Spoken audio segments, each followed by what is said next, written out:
We have to play a very important game. What? How many pages of notes did Rose take? 7. For the whole entire book, it was 1, 2, 3, 4.5 pages.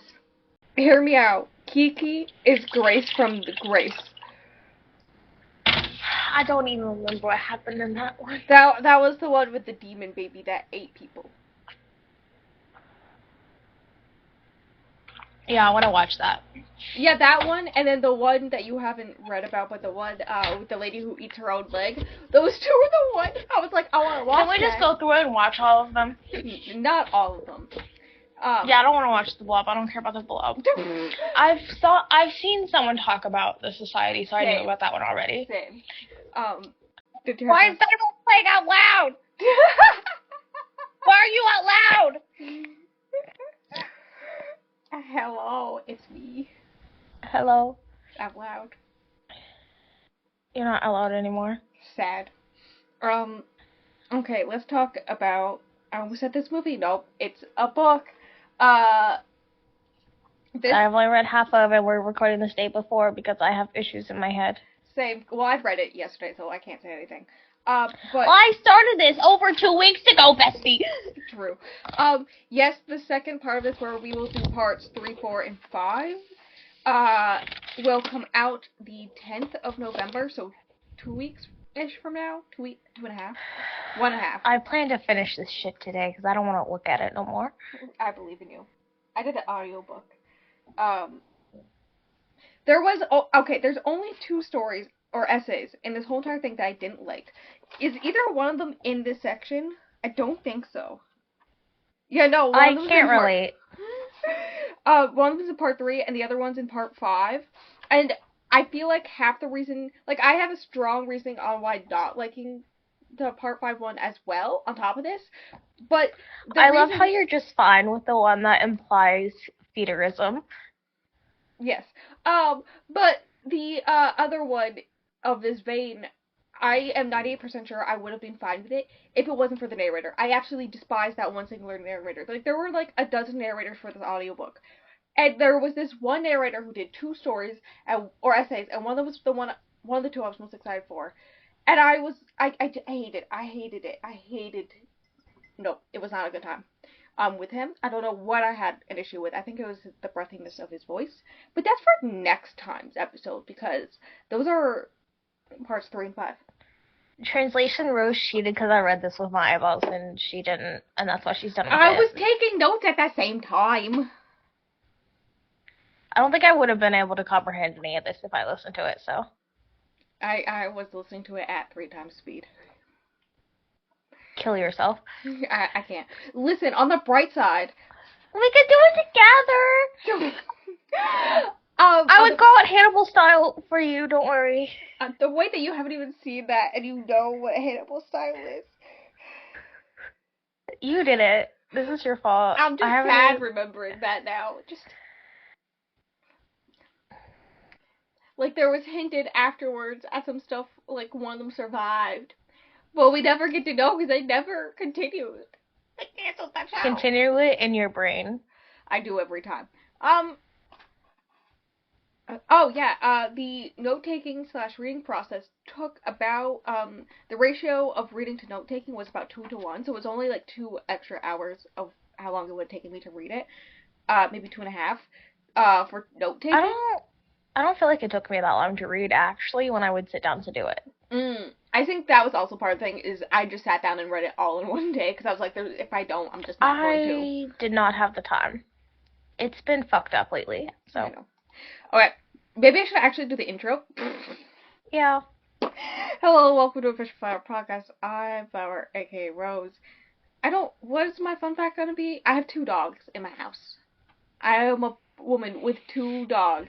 You know the Markiplier meme of I'm a man with 5 ovens, I'm a woman with 2 dogs. I forgot about that. How did you forget about that? That's in my brain 24/7. Also, I don't know. The first thing I thought of after you said Markiplier was, in fact, the P sauna, so. Oh. That's just where I'm at today. Also, another thing that's just happening in my life that I feel like is fitting for this podcast, especially since this episode goes up on Halloween, is that I this morning watched Dan and Phil play the Slenderman but Shrek version. You know the Yeah, I one. watched that the other day. Yes, I watched it the other day. The way they screwed when they found Donkey burning the building. I know! Donkey! No, because I got a short because of YouTube, it was just someone who clipped one of the times they played the impossible quiz, and it's where they had to they had to get to the other circle, but you couldn't touch the pink, so Bill was like, why don't you right click and blah blah blah blah blah, and they did it, and Dan turned to him and he's like, Phil Lester, you're a genius, and the way he said it, I love it. Anyways, and then then Dan moved the mouse and then they died. I love them. Spooky Week is my favorite thing to ever exist. I rewatched the PT Slender and the Watson Scott test so much for my own mental health. It's like, those are my favorite ones. Thanks for asking. You're welcome. I also just learned that my sister has never seen the car salesman meme. What? You know the one where he slams the car, whereas the car salesman slaps the roof of car? I think I probably would if you, showed me, but not off the top of my head, no.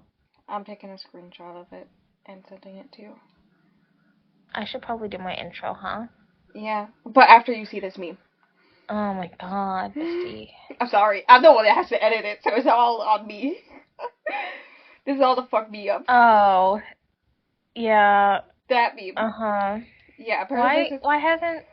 Your sister is so weird. I made a joke like that was slaps top of Ivy. This is a baby. And she didn't get the meme. And so I was like, you mean, the car salesman meme? And she was like, what? I was like, no, this meme. But she just messaged me back that she's never seen it before, so. I've definitely seen it. I just don't think about it.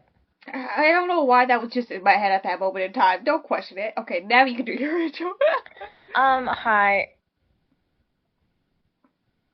My name is Fish. I've been hearing weird fucking noises all fucking day, and it's starting to fuck with me. Not on Hallows Eve. That bitch. Please don't say that to me I'm already too paranoid as it is. There is a Halloween story. I'm gonna kill myself. That's in part 5, though. We have fun.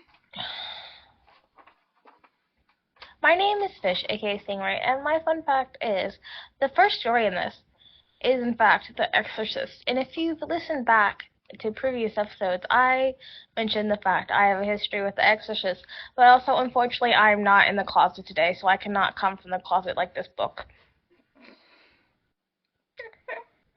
Lovely, lovely, 10 out of 10. This is very much Stream of Consciousness podcast. Wow. No shit. Very similar. We know each other on a daily basis. It's not like I just sent you a meme 5 seconds ago for you to react to.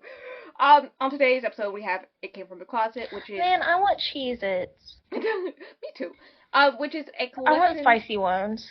It's a collection of 25 essays, each one by a different author, about horror movies in general. Some of them are how they've related to characters, generally the villain, the monster, whatnot, in these horror movies as children or growing up as a queer person. Some of them just talking about or horror movies, and then also just occasionally paralleling real life things that they've experienced. I wrote down the word parallel at least 24 times when I took these notes. It's a lot. It's fine. It's a little weird. Some of them, there's one where I went, is there anything about queerness in this whole entire essay?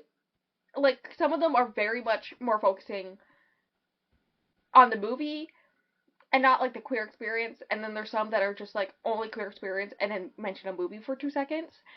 And so my favorites tend to be the ones that are, a good interconnection of the two, but, yeah. Yes. The moral of the story is go read the book first, because, we're going to spoil the point. Everything. The theme of each essay when we talk about them. And there's no way I'm going to be able to articulate what they're saying as well as they can in their own writing. So, read the book. So, that's the thing. Also, there is Carmen Maria Machado, which I find very funny in this, which means we have done 4 things that have to do with Carmen Maria Machado in general. We love them for real. Yeah. Because there's Carmilla, which she once wrote an intro to. There's Day, this month, that she wrote the intro to. There's Her Body and Other Parties, and then she wrote the second essay for this, which is the Hear me out. only... Speaking of Carmen Maria Machado, I feel like when everybody talks about her, they don't mention the fact she's bisexual. Yeah, a lot of people just, that's a thing. In her essay, as well as the few other essays by bi people, in this, where... Like, I didn't know until I read this, because no one ever talks about it. Yeah. They just talk about the fact that she likes women. Because the two somewhat public relationships she's been in is, the one with a woman, that her novel on being abusive relationships as a queer person was about, and then the one that is her wife. Those are the two, like, known relationships she's been in. So no one talks about that she's bisexual. Tomato, bi-erasure, tomato, which is a thing in her essay, as well as a few others by bi people. It very much is about bi-erasure and how people just forget that's a thing. Like, if you happen to be in straight, presenting relationships. Like, there's this one, I cannot talk about it, because that's the 4th story. I should not go into it yet. I have to talk about the first essay. Right? And there's, like, a whole lot from the people who are bisexual, pansexual, writing in this, where they don't feel queer enough, and I'm just like, yeah, that's the one. Our little besties. That's the one that's, like, my first 5-star in all this. I did give all the... Hear me out. I also don't feel gay enough, only because I've never really had a real relationship, Does that make sense? I feel that. I understand that. Yeah, no, that one is the one of 2 that I rated 5 stars. Like, the way the media and everything portrays being gay and stuff, you're not really gay unless you're having gay experiences and, like, having sex and doing all this stuff. And it's just like, sure, bestie. What'd you do to your mic? What did you do? I moved. I breathed. God. How fucking dare you? Now you are, like, in a tunnel. I'm gonna kill myself. Hold on. Please don't. Not in the middle of recording. Oh my god. Yes, I will put myself in the middle of recording so it can be on the internet forever. Somehow you have become a robot at the end of the tunnel. Oh. Is that better? Yeah, it's an Instagram thing. You know how it does that sometimes. Instagram, go kill yourself. I need to stop saying that, but I can't help it. It's just how I'm feeling lately. Yeah. Okay, first essay. So the first part is possession movies, right? Hell yeah. Is on The Exorcist, titled A Demon Girl's Guide to Life by S. Trimble. I loved this one. I rated this one 3 stars. Oh. I didn't really give them star ratings. I highlighted them according to how much I liked them. So I guess this would be 4 to 5. I did do a thing where I found the average of all my ratings, and it was a 3.68. And I'm upping it to 4. And like, I could have upped it to 3.75. Yes. Honestly, no matter how I feel about all the things within, I'm probably just going to give it 4 stars to give it 4 stars. Just to, like, push it, Yeah, I only didn't like 2 of the stories. So, like, or essays. So, like, I gotta stop saying stories or essays. But, that's the way it is. My stomach hurts. Well, stop it. Get some help. If I get some help, I mean kiss Ebony Ray. She's outside. She thinks she has to go outside. It's not raining anymore. She's not gonna come in at all.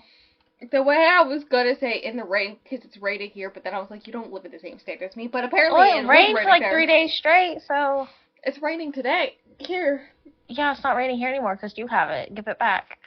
No, it's mine. That's so mean and rude. Very similar to the Carmen Maria Machado, Her Body and Other Parties. I wrote about a paragraph-ish per essay, to talk about them individually. I want to try to do them as fast as possible, because we're going to do 10 today, so and 15 the next time. I feel like we should just let everybody know that you're going to be explaining everything, and I'm just going to be jumping in every once in a while with thoughts that have nothing to do with anything. Which is great because my notes are generally just general ideas of what I got from the essays, and so basically take everything I say with a grain of salt because it's my interpretation of what these authors were saying, but you can understand what they're saying better by hearing them say it themselves. As per most things, but also translation. I'm the funny one here. Yes. Remember that one time I almost recorded an episode on my own and I was like, it's fine, it just won't be a funny episode. Oh, that was fun. Which time? Because I feel like that's been happening a lot lately. Yeah, it's been happening a lot. It was almost this one, and then it was My Heart and Other Black Holes. Because we were going through it, and I was like, well, I can just do it by myself if you I feel like I want to just tell me your thoughts. Don't die. Stop it. I say kiss Kiki, but she may eat you. She's sleeping right now. I may be able to get it. I may be able. Alright, the first essay on The Exorcist. What did you hear her? I tried to give her a kiss and she said it was a little cat noise. I want a pet. My dog doesn't love me. She still got her eyes closed and she's just moving around. Oh my god. Oh my god, she's so cute. Yeah, she's cute when she's not eating you. Roni. You wish you had a Kiki Roni. Yeah, I do. I miss my Stella. The Exorcist. So the author of this one, there was like a whole thing about I don't remember what pronoun, she, her pronouns, was the first viewing, like a younger child watching it with,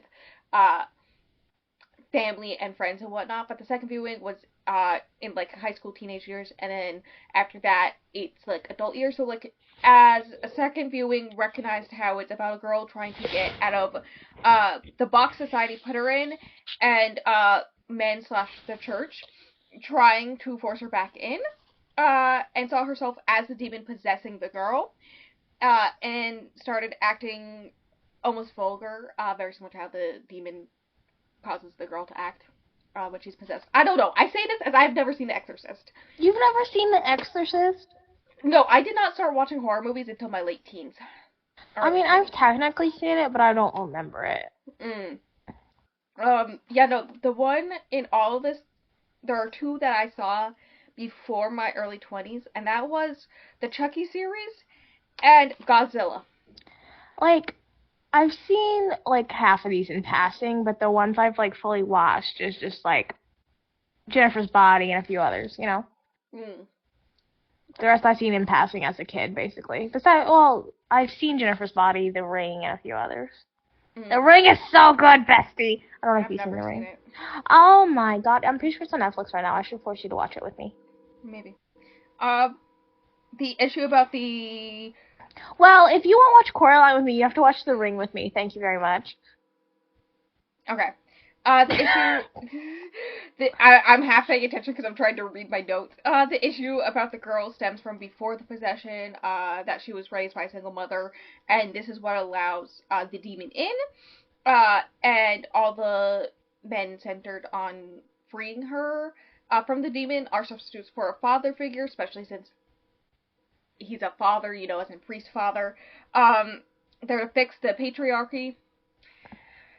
The way that I understand this in the explaining that she did it of it, and I'm doing a bad job, but as an adult watching, she recognized the father's gayness and how the gay man sacrificed himself to save the pure white girl from queerness, and how horror taught her how to love the villain and therefore love the evil in herself.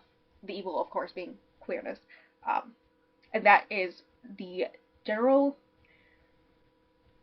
I don't want to say point, but shtick of this essay. Do you want to know what I wrote down for this? What?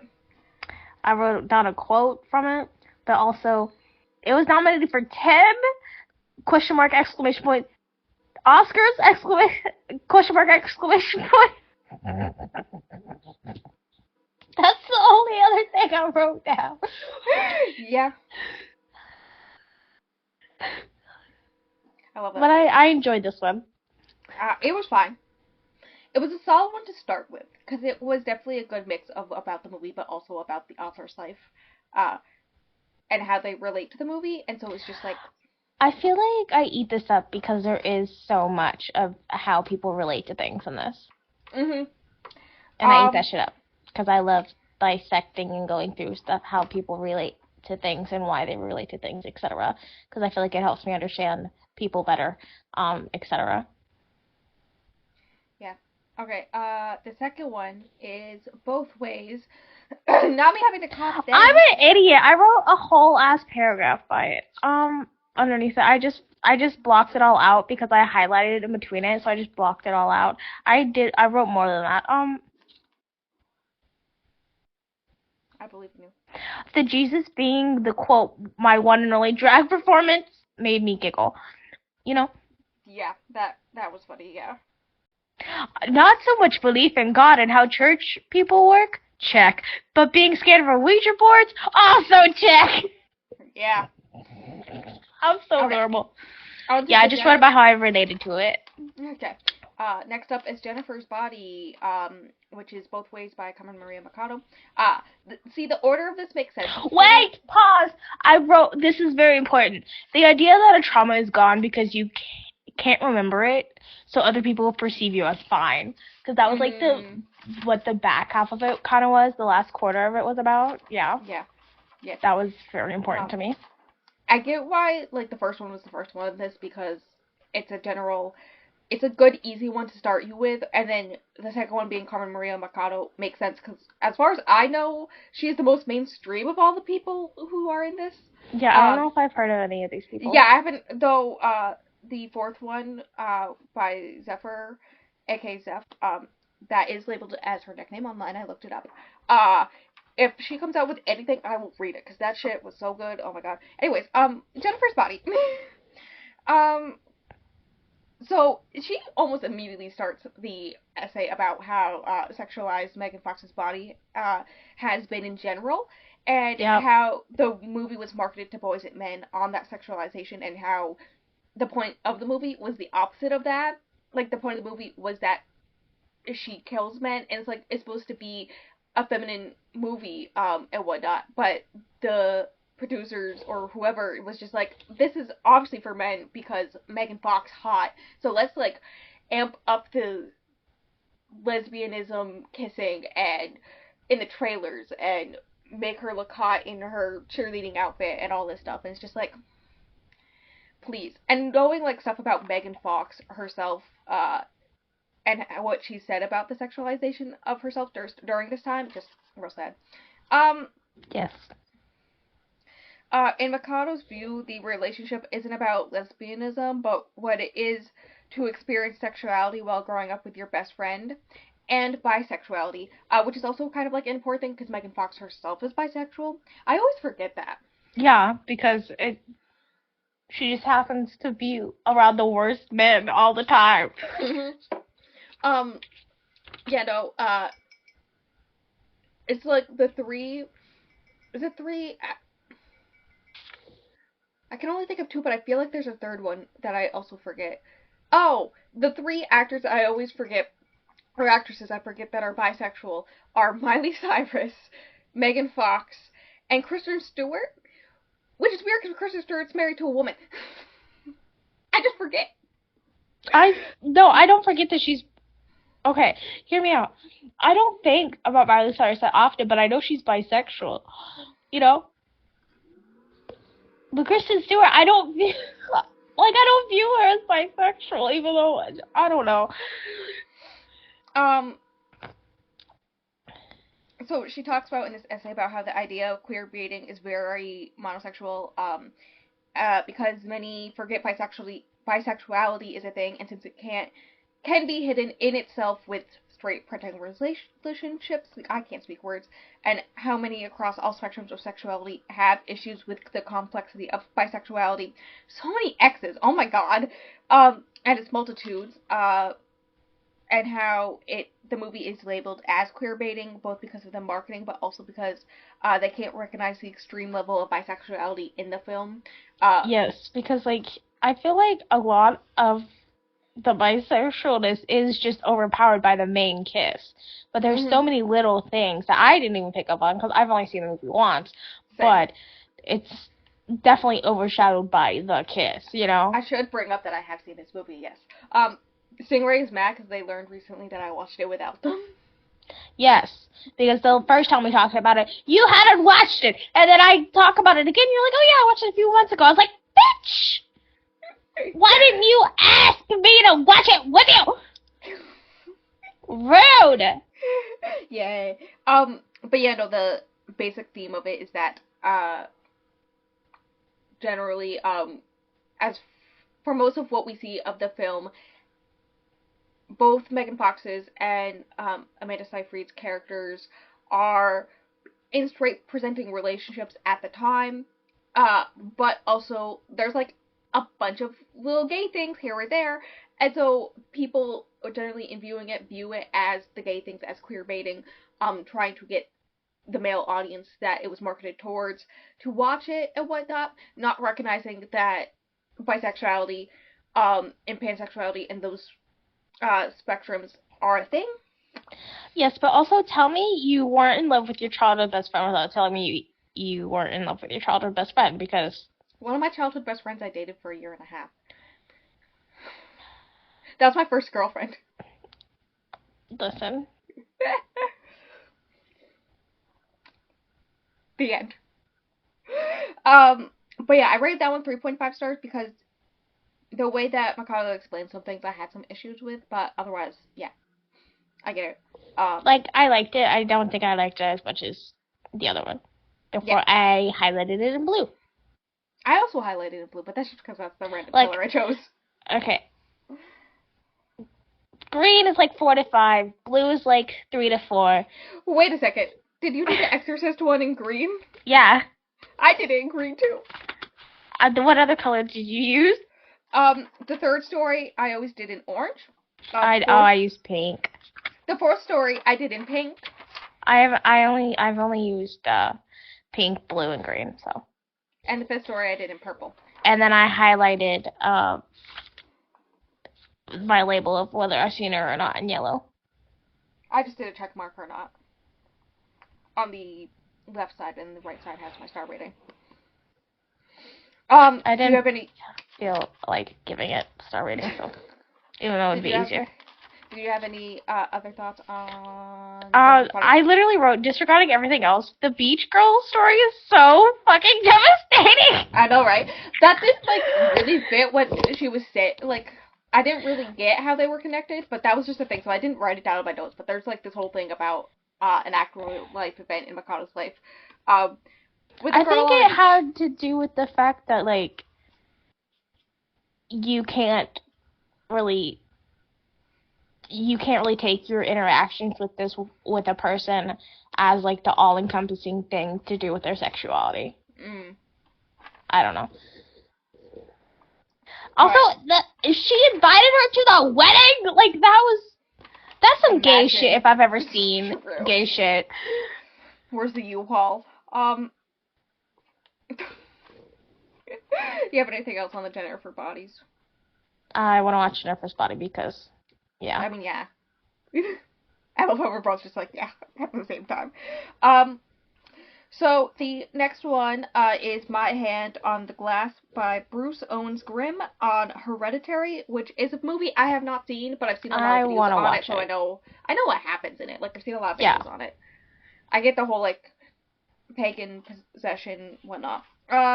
So the author. I had mixed feelings about this one. I think I rate this one the same amount that I rated Carmen Maria Mikado's 3.5 stars. I was just reading my notes to see if I wrote down the author's pronouns, which are she, her.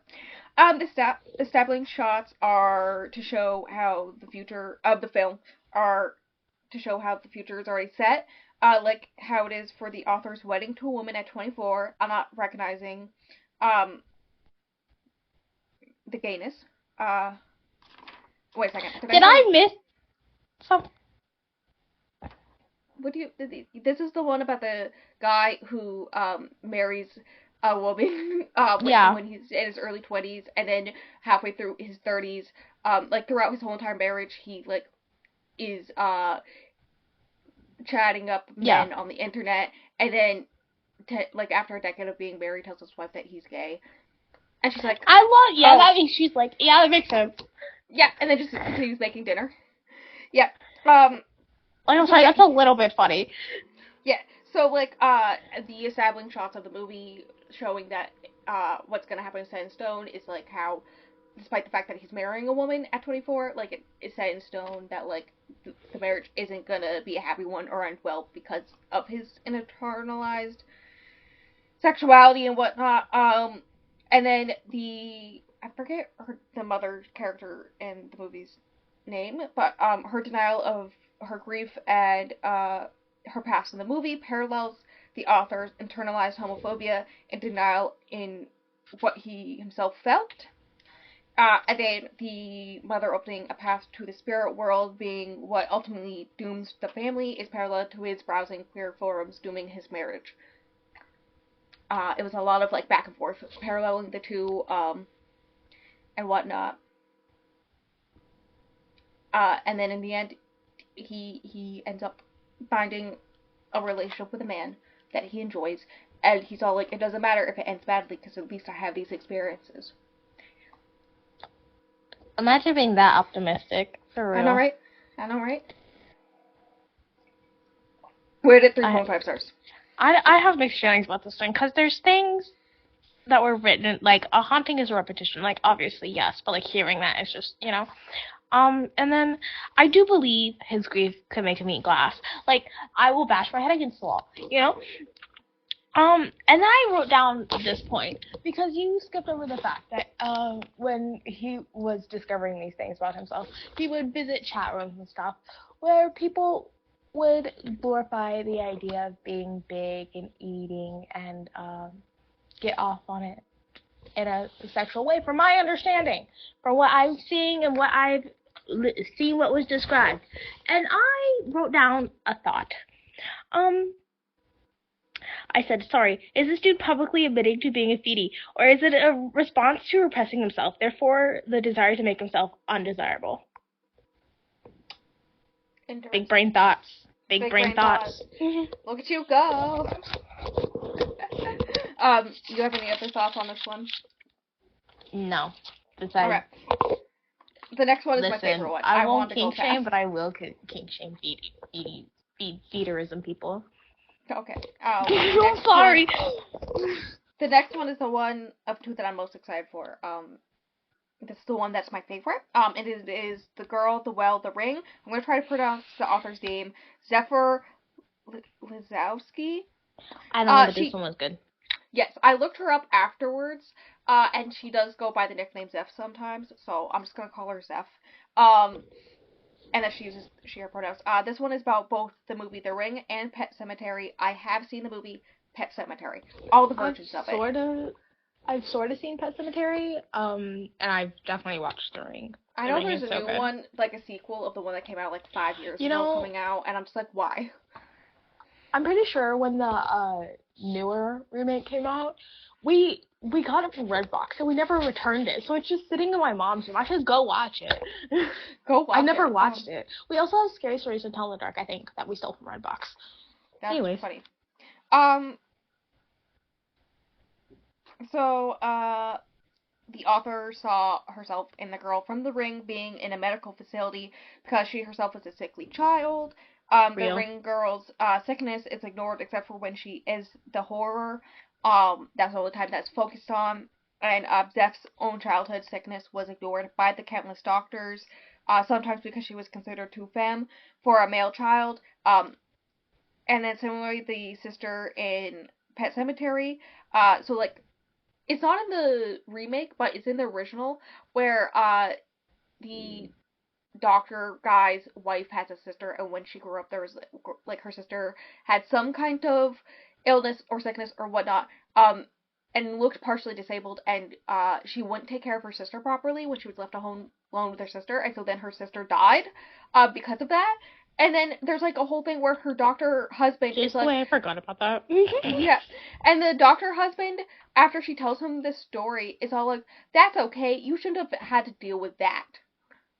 And it's like, dude, you're a doctor. You should recognize how her sister had like some kind of hunchback or something. I don't know, and like couldn't walk on her own, but because she wouldn't take food to her sister like tripped and fell and died. And should recognize how your wife is clearly in the wrong here. Like, what the hell? Um, but yeah, But similarly, that hear me out. You're correct, but also I feel like children, no matter if they are she older, wasn't a child; she was a teenager. I just I don't think children or teenagers should be left with having to take care of chronically ill people. That too, yes. And As it's like someone totally the who's had to parents' take fault for care of leaving her chronically ill alone. people my whole fucking life, including myself.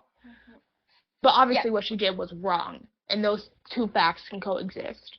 yes.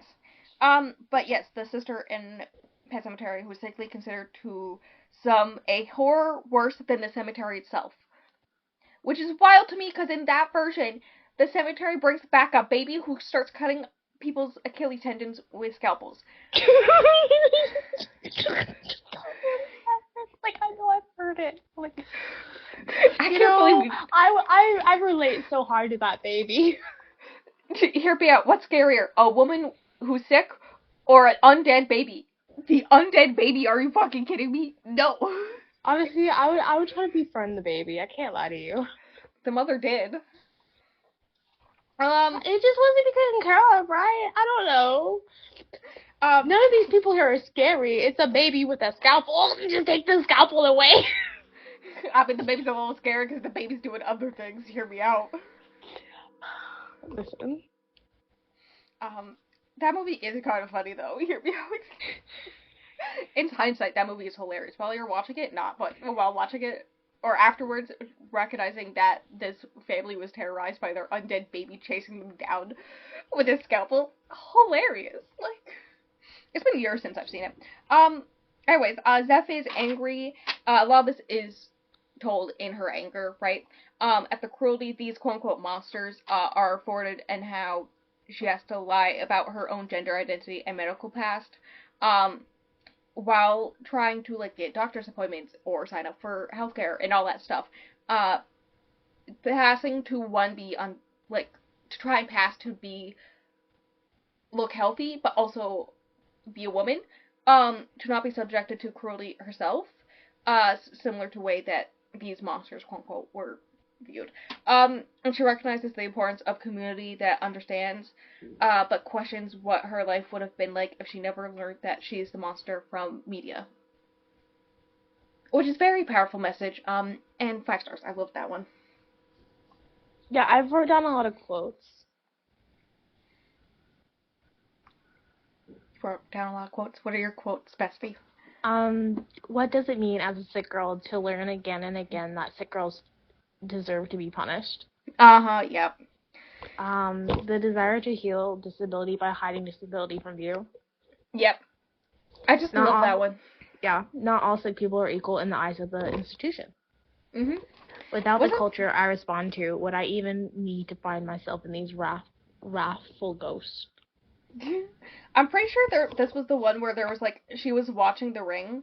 I think it was the first time that she watched The Ring. Maybe I don't know. Maybe it's Pet Cemetery. But she was watching it while having sex with her girlfriend. Yeah. On the couch. That's kind of iconic. It really is. I know, right? And then she stopped to watch the movie. I was like, food.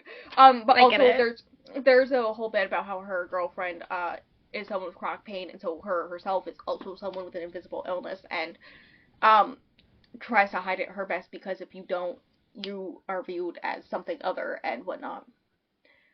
Which valid. God, this one was just so good. Her writing is just spectacular. That's why I said if she comes out with like a book or something, I will 100% read it because like her writing. She possesses a lot of power in her words, and anger. She uses a lot of anger in them that possess power, and it's just spectacular. Anyways, that's the 100 is my favorite out of all of them. The only other one I rated 5 stars is the last one ever in the whole entire book, so you got a while to wait. You gotta finish the book first. I'll try. Do you know anything about Sleepaway Camp? No. Oh. I imagine it's about sleepaway camp. I mean, it technically is. It's talked about in the intro, so I'll talk about it now. It's this film where the most iconic part, or people's most iconic part, is the ending. Hear me out. My most iconic part is when she kills the bully by sticking a hair straightener up her vagina. Ah. That's my most iconic part. How? I need to understand the logistics of this. Was it stuck up there and just rammed all the way through? Was it stuck up there and opened and rammed all the like? It's done off screen. You see shadows working. I imagine for that to work, you would either have to ram it all the way up and spear internal organs, or like I don't fucking know. I don't know either, but I'm trying to fathom this right now. Also, there's this baseball scene where this bully says "eat shit and die" to this kid, and he says back "eat shit and live," and that's so funny to me. I feel like it would be more traumatizing to eat shit and live. So, I know, right? Yeah. We should watch this together. I love this movie.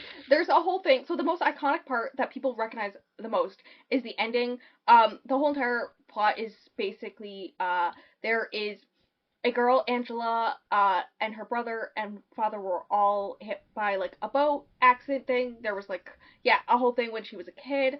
And only one child survived. And this whole time you think it's Angela the girl, who was taken by the aunt afterwards.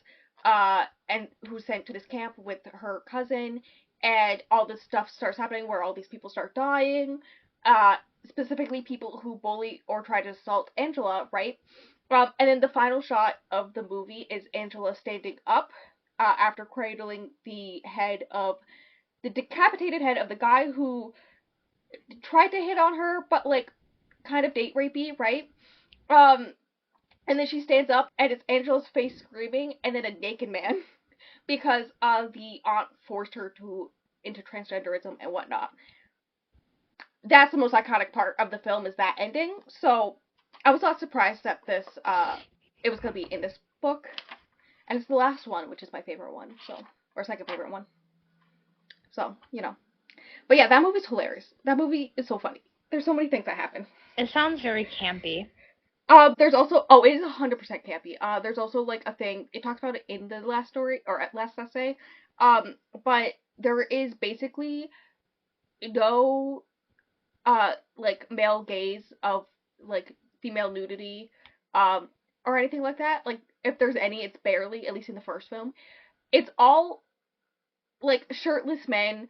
Or there's like this one guy that's just wearing a crop top. There's this one. Well, it wasn't that very popular back then, as much as people like to ignore. They wear short shorts and crop tops. There's this one. There's one camp counselor who wears short shorts so short you can like see his dick basically. There is many men butts and boy butts in this film. And so did they really wear like super short shorts and crop tops like that back then? Genuine question. Not as short as in this movie, let me tell you. And so there's like. So I want to know what happened between those years and these years to dislike men in crop tops and short shorts. What happened? I don't know. I think we lost the plot. Me too. There's this whole idea in that essay about how it's not the male gaze, it's the gay male gaze. Which is funny. So funny. I know, right? Real case. Yeah. I'm talking too much about the last essay that is supposed to be the next episode, bestie. So instead of going move on to the second one I want to talk about in this episode, which is In Print by Joe Valesi, about the film Grace. I want to watch it so bad. It sounds so me-coded. This is one of two with cannibalism themes that we want to watch. We have issues in our heads, and we're so normal. Like, don't you love the fact that we relate to cannibalism, but we should make a disclaimer that we would not engage in real cannibalism? Not unless Hannibal Lecter asked really nicely. I meant like actually eating. I didn't mean being eaten. Because I mean, you can't really He gets If other someone's people to gonna eat murder people. you and eat you, you can't really stop them, can you? I mean, you can try, but if they're gonna do it, they're gonna Dude, do it at the end of the day. there's one point in Hannibal where he keeps this guy alive as he slowly cooks him and eats him. And feeds him to himself. Oh.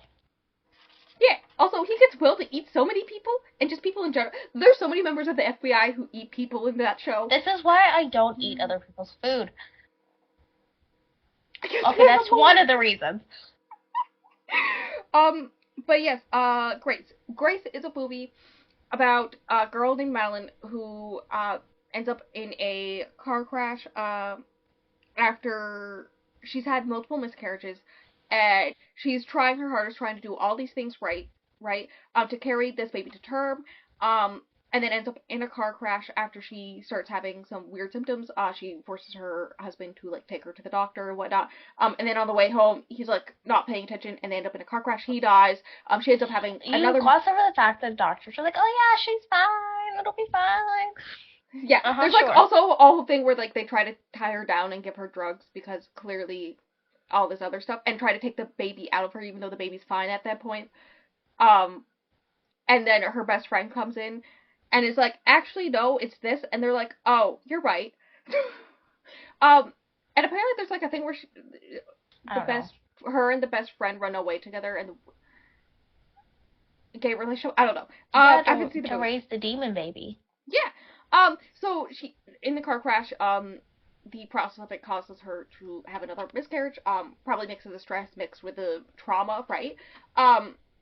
Physical trauma. So the doctors are like, your baby's dead, we gotta take it out. And she's like, no, this is my baby, I'm gonna give birth to it, I'm gonna carry it to term and give birth to it as much as I can, right?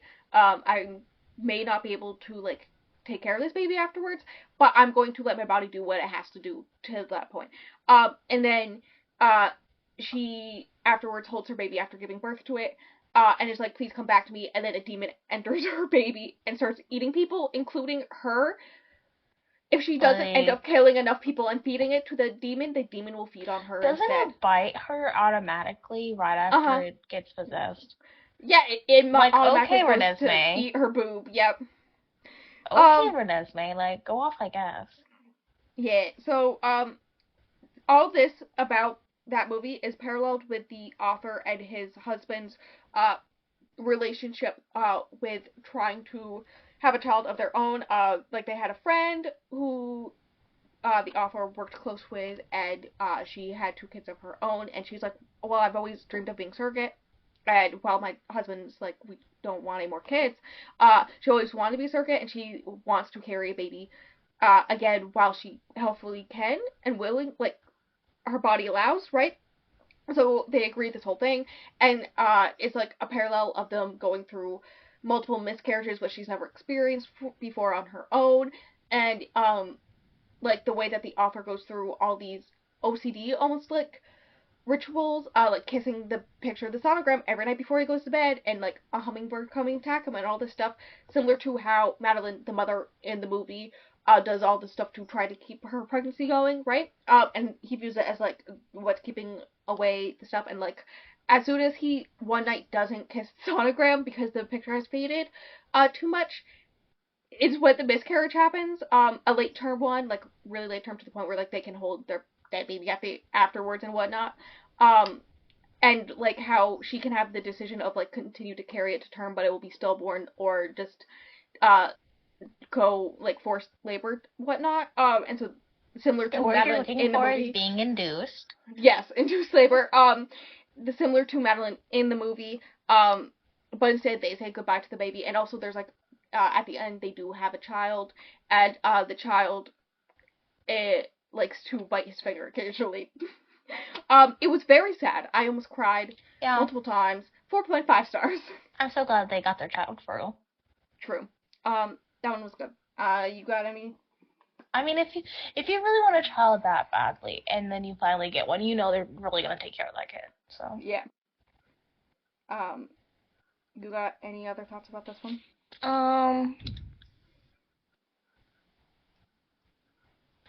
All I did was write down a quote. Do you want to hear the quote? Sure. Something unseen and unholy has been feeding off of Madeline's grief, and now it will feed off her body until there's nothing left to take. Interesting. You say that as if that's not so me coded to write down. On to part 2, which is monster horror. I have watched 2 of these movies, and one of them I had heard of beforehand. I've heard of most of these in this section, obviously, but not all of them, and I've sort of seen Jaws, but I haven't seen any of the others. I just thought about something. I've sort of seen Jaws a few different times, but I haven't sat down and watched it to the point where I could fully comprehend it. I watched it as a kid, but that doesn't mean I was fully understanding everything. I didn't watch it until I was 20, and that was because of a college course. No, my Star Wars class. I had a TV in my room when I was a kid. Kill yourself about the Star Wars. Oh, I just shut up. People are gonna come for me about. Okay, anyways, I had a TV in my room as a kid. Blah blah blah blah. When Shark Week would happen, I would stay up all night watching Shark Week shit. That's so you coded. Meanwhile, I'm over here being that sounds so no. As someone who definitely has something wrong in her head, the fact that I was obsessed with Shark Week as a child, the neurodivergent implications. Good times. The first one is essay in this section is Indescribable by Carol Narby, which is both about the Blob and Society. Society I have heard of. I've also heard of. I've watched someone watch it, and etc. Mr. Gigi. I don't know any. Yeah, that was in the. Don't worry about it. I did right before we record this rewatch the Dead Meat episode on Society, so that's fun. Also, while you were talking, I realized I have also heard of the fourth film or last film in this section. So good times. So I think I've heard of the Blob in passing, but yeah, I don't know because it's the Blob. Also, the author uses they/them pronouns. The author feels represented by the Blob both as the idea of a genderless thing, but also how it is narratively a threat to family values. In the Blob, it is killing families and whatnot, and so the understanding that as being someone who views themselves as genderless, and how that goes against the stereotypical family values, and then how the Blob is killing families, that type of thing. And then in Society, Clarissa is a Blob creature who will kill her paramour if they were fully intimate, in her species' way, as a Blob creature. Bring up questions of whether she can be truly happy with this human man, paralleling the queer experience of trying to be straight, and what's it like to be desirable. Can you be desirable as a genderless thing, quote unquote, and all this stuff. And yeah. Why didn't you send me an Instagram reel? Why? It's very important, bestie, okay? It's so important. I've already seen this one. Wow. Get off. Stop being online so much. Sorry, I'm too busy. I can't listen to you. I'm looking at these pictures of Xana that she just posted. Sick. Which ones? Where are they? Let me go look.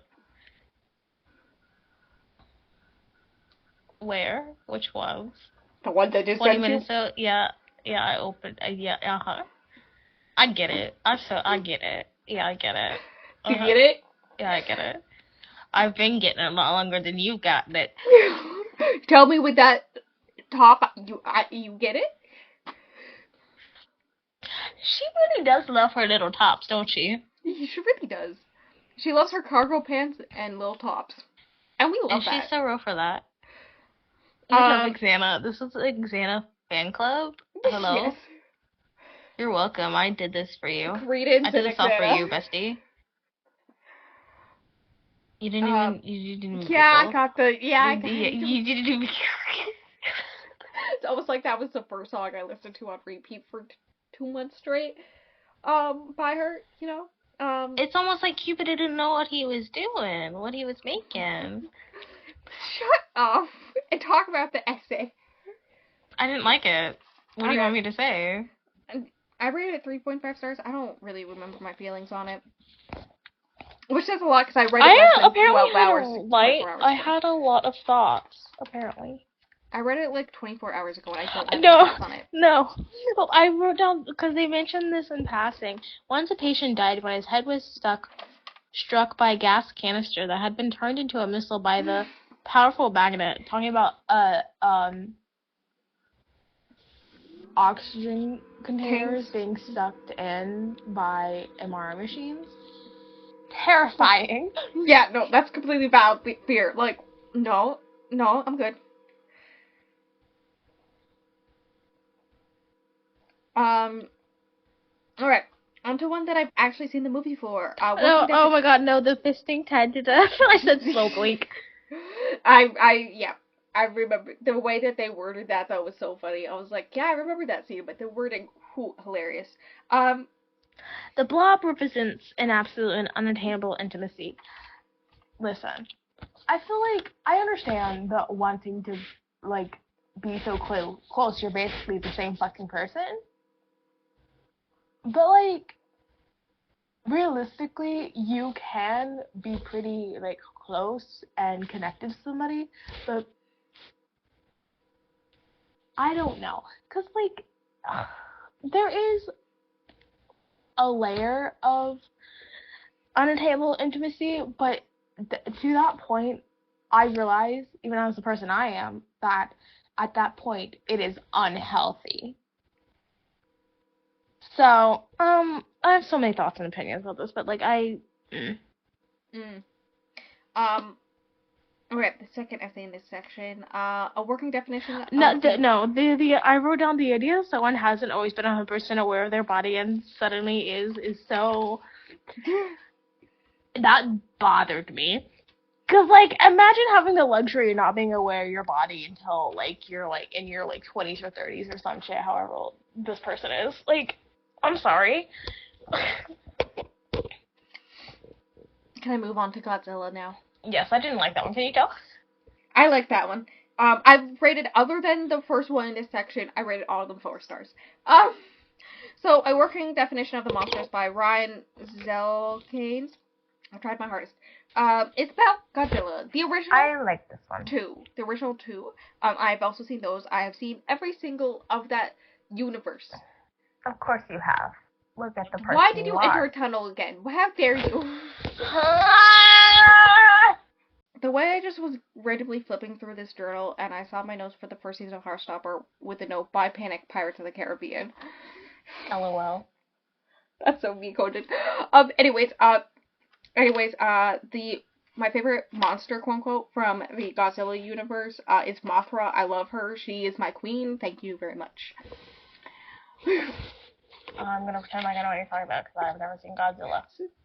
Second place for me is Kong himself because he's great. I just love a giant monkey man who can speak in sign language and eats fish that he scoops out of the ocean himself because people were so dumb that they put him in a boat despite the fact that he has this fight with Godzilla going on. And then after Godzilla kills a bunch of humans to get Kong, they decide, it'd be really funny if we put him in a net suspended by helicopters, and I said that's what they should have done beforehand. I'm still so pissed about the last Godzilla movie, the Godzilla vs. Kong movie, okay? Moving on. This is not about that. This is about the originals. So this essay uses Godzilla to explain what it's like to be a gay man in the Midwest pre-marriage equality. You're such a nerd, and I love you. That's all. Thank you. The guilt, so the author was guilted to go to a wedding of a family member.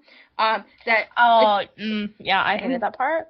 Yeah, how, he didn't want to go because he didn't want it to be about him. Especially since, also the cousin, I think it was, wanted him to be, the best man. He's like, I don't want it to be about me or any of this stuff, especially as, the gay man in the family and all this. No, because I literally wrote down families who like to say, not everything is about you. Kill yourself challenge. Yeah, no, literally, and then all his family came out and was like, it's not all about you.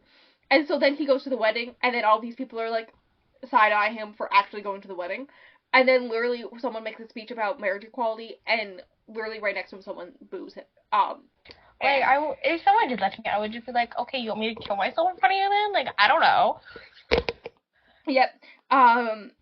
Which parallels the idea that after the first Godzilla movie, there was a request for a sequel, for them to then clap when he's inevitably defeated, because like they want to see the destruction, but clap when the monster is defeated. They want to see him, but they want to clap when he dies, type thing, right? And then also his fear of intimacy during the HIV and AIDS pandemic, paralleling Yes. Godzilla being utterly destroyed. By utterly And destroyed, I honestly, mean he's atomized, bone, skin, everything atomized by the doctor who is the closest he has to an intimate, in an act of betrayal. Honestly, iconic the way that he wrote that. And he questions what it's like to feel free in your desires. Hear me out. Fear of intimacy is a very real and valid thing. And I don't know why people, like, make fun of and or shame people for that. Like, it's weird that you're, like, making fun of people because they're scared of something. Like, that's, like, a very intense thing. Yeah. Anyways, I like this one. I rated it 4 stars. What are your thoughts? I also liked this one. I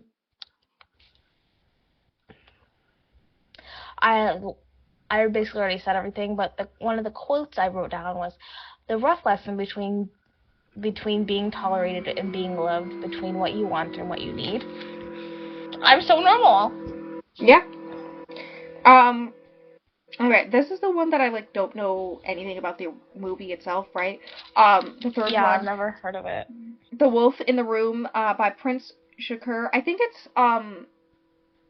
a movie from another country. I'm not sure. It's Brazilian.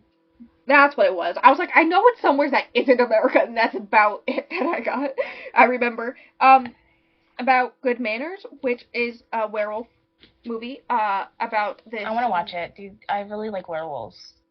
About this woman who, ends up being impregnated by a werewolf or whatnot. And so, maybe this is the one where she runs away with her partner, who's her girlfriend, who takes the baby after she dies, and raises the child. It's okay. That happens in the Grace one too. Okay. But it also happens in this one because like there was like the nanny and stuff, and they were kind of having a little thing, but then the mother died in childbirth, and then the other lady took the child and raised the child and tried to protect the baby. The werewolf baby! The werewolf baby, from himself and his own monstrous abilities and whatnot, that he gets from his father, parallels, how the author's, journey of coming into his, beastly nature, quote unquote, of being gay, while fearing becoming the monster that was his abusive father. I really like this one. Yeah, I rated it 4 stars.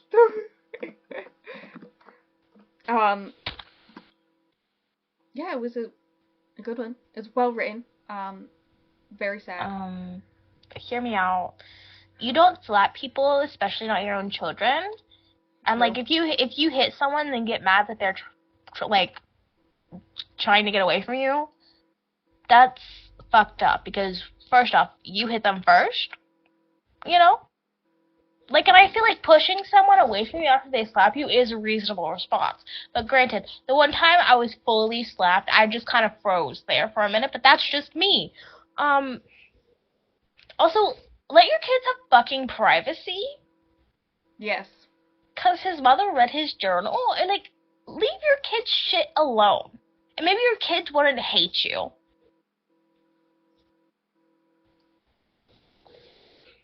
But that one was really good. Yep. You have any last thoughts on that one? Good. Okay. I like werewolf. Yeah. The next one, movie I have seen is Three Men on a Boat by Jen Corrigan, about Jaws. This one was really good. Like, I have no Oh, other thoughts besides the fact it was, like, clear and concise and really yeah, good. And I want to yeah. watch Jaws now. The last time I watched it was in college for that Star Wars class. Why were you watching Jaws in Star Wars class, Bestie? Because we were learning about the hero's journey, and she used, because, like, apparently people didn't know what that, I don't know, I had to learn about the hero's journey, like, 16 different times in my school, and that's not even just, that wasn't even a writing class, that was just a random class, I don't understand. But basically, one of the examples she used was Jaws, and, I had never seen Jaws, so I had to watch Jaws to get the point that she was coming across. I say that, but I had seen the Christmas special of Star Wars. That's a reference you don't understand. Don't worry about it. It's just I know a really funny time. I know it exists. I'm not that stupid when it comes to Star Wars. And I've seen it in passing, Bestie. But have you seen the Christmas special? No. It's hilariously bad. It's hilariously bad. No one's watched it. No one in the right mind would watch it, and I purposely did a project on that movie in that class. Do the thing. Read the notes. Okay, so it uses the idea that lingering touches of three men on a boat hints at some intimacy that can be ignored by straight audiences, parallel the author's sexuality and her feeling of safety in straight presenting relationships as a, I think she's pie? Pie? What? Damn. My sexuality is pie. I do love pie. I had a craving for my grandmother's, butter pecan. I'm sorry. Okay, but can I make you a pie, Bestie? Would you eat a pie if I made you a pie? Okay, Yeah, come over. Just come over. Okay. I'll make you a pie. I've been having a craving for my grandmother's pecan. I call it pecan pie, but butter pecan ice cream. I'm weird like that. But I've been having a craving for that pie for like a week, and that, of course, today I started a book that features pies. Like, constantly. Every page has stuff about pies. And I'm just like, I want pie so bad. I actually really do love pie. Me too. It's so good. Especially for a second was like, how did we get here about pies? And then I remembered I said I could buy pan and buy. Like, I don't think I've ever had a pie I didn't like. Unless it was just a bad pie, you know? True. Yeah. So, blueberry pie. Ugh. So, she's a pan woman. I almost said pie again. So those, like, lingering touches being able to be ignored by straight audiences, paralleling her feeling of safety in straight presenting relationships, and how feeling that makes her feel not gay enough, and how the men's history of being with women, ignoring the existence of anything other, parallels people considering her not really gay or just curious, since she's been with more men than women or non-binary people. Forgetting that her sexual identity exists. It's really well done. She does, like, a lot of good examples. There was one, I forget one story, exact example she gave, that someone said, and honestly, I wanted to punch someone at that one. I don't remember exactly what it was, but I wanted to punch someone. I was like, oh my god. Relate to it a lot, as also there was a lot about how, I think this is the one where she talks about how, like, a lot of people in her family don't know that she's not straight, because everyone she brings home, because the relationships that go the furthest are with cis straight white men. So no one knows. And me understanding that as someone who's only brought back home white men, no one knows about the girls I didn't bring home. Hear me out, Bestie. Unless I did, but I told my mom they were friends. Identities. True. The girls that I brought home, or people of other identities, I said, we're just friends. Yeah, that's how it works, especially when you're, like, young. But yeah, this one was really well done. As well, 4 stars. I may internally up it to 4.5. I think I originally did put it at 4.5, but I erased it and put it at 4 instead. But I feel like I should up it again to 4.5. I don't know, it was good. I really liked it. You have any final thoughts on that one, before we move on to the last one for this episode? Jaws sounds kind of gay for real, though. It really does. I forgot a lot of it. It's been like 4 years. Oh, I like the beginning where she was describing how she got the cassette, VC8. VHS tape. Yes, I know. I grew up with them. I know what they are. I've owned VHS tapes. I own cassettes. I own vinyls. I know the technology. I've even seen floppy disks. I've never used one, but I know what they are. Don't get me started on that shit. I know what it is. And like how it was like shiny and like with all the big bright red jaws and like the naked lady on it, and just the way she described it was like very nice. Yeah. Because it was the 25th anniversary edition. It was all shiny. I was like, that sounds nice. Yeah, right. Okay, the last essay of today's episode. The Wolfman's Daughter by Tasha Taylor. I love this one. I love how apparently our collective favorite section is part 2. Monsters. I mean, I recognize you haven't read the rest, but like monsters. I like monsters. I think this is the part that I've consecutively liked the most. Like, I consecutively liked all of them. Yeah, I liked all of them but the first one. So. And the first one I found fine, but I liked all the others a lot. So, like, I love how the monster ones are our favorites. This is about I love Wolfman. werewolves. This made me really understand why I love werewolves so much, and it's so real, and I love it. Yes. This one's on the movie The Wolfman, which I have heard of and seen some things on. I haven't personally seen it myself. Yeah. A lot of this is about the Wolfman trying to fight the monster within him, and the monster's inevitable demise of stereotypical middle-class families, aka killing for suburban families and whatnot. And his relationship with his father, who believes he's under a pagan curse, parallels the author's feelings of queerness growing up in the Midwest with a religious father, and how she wishes acceptance from her father, who like is very conservative and all this stuff, and like one of the things. They grew up in Appalachia, so that makes it worse. Yeah. And the way that her mother told her to never tell her dad that she's gay, because it would make him hate his only child and all this stuff. I wanted to bash my against the wall. And how he, you know. And he's constantly like trying to make her resent, or what am I trying to say? Talk about her sins and whatnot, repent, there we go, repent her sins, so that she can, reach, the Almighty with him and, like, go to heaven so he can, like, see his child in heaven and all this stuff, and she's, like, there just being gay, loving girls, being like, that's never gonna happen, my dude. So her wishes of his acceptance that she will never get, while the Wolfman's father, who kills his own son unknowingly, in the process of killing the Wolfman, unknowingly kills his son, and then when he turns back to his son, literally is crying over his son's body. Knowing that his son killed people and was this beast, still cried over his son because that's how much he loved him, and her recognizing that she can never get that type of love from her own father because he's not that accepting. Heartbreaking, 4 stars. Yes. Yes. You have any... Don't you love having fatherly issues? Yeah. At least your father was around until he decided to die, right? Sure. What do you mean, sure?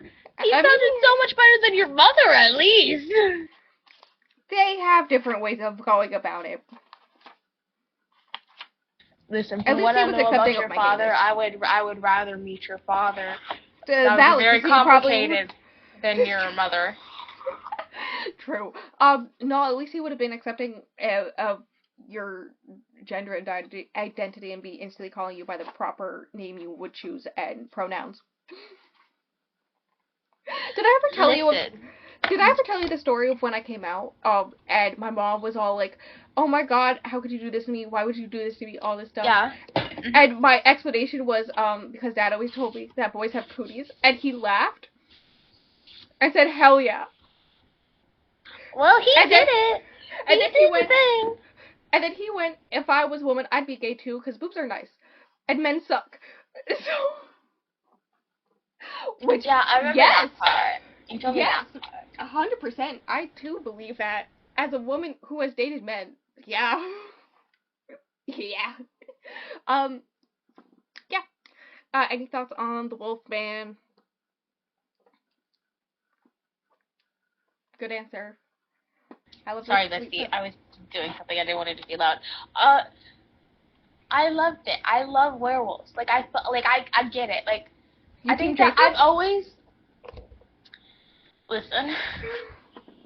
Me with my 3 Jacob shirts and how I've always defended him and me loving Jacob's point of view of just saying the fact he's just a kid. They're all just children, but he's really just an outcast because he's literally 14 in the first book.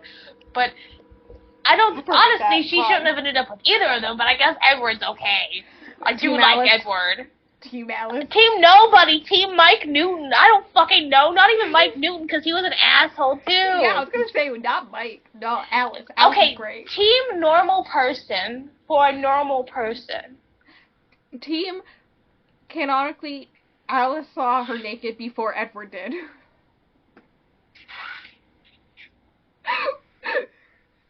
That's my favorite part about Midnight Sun, is the fact that Alice was the one who, basically helped bathe Bella after everything in the first one. And her father was all like, thank God, because I didn't want to help her. Which means Alice saw her naked before her own future husband did.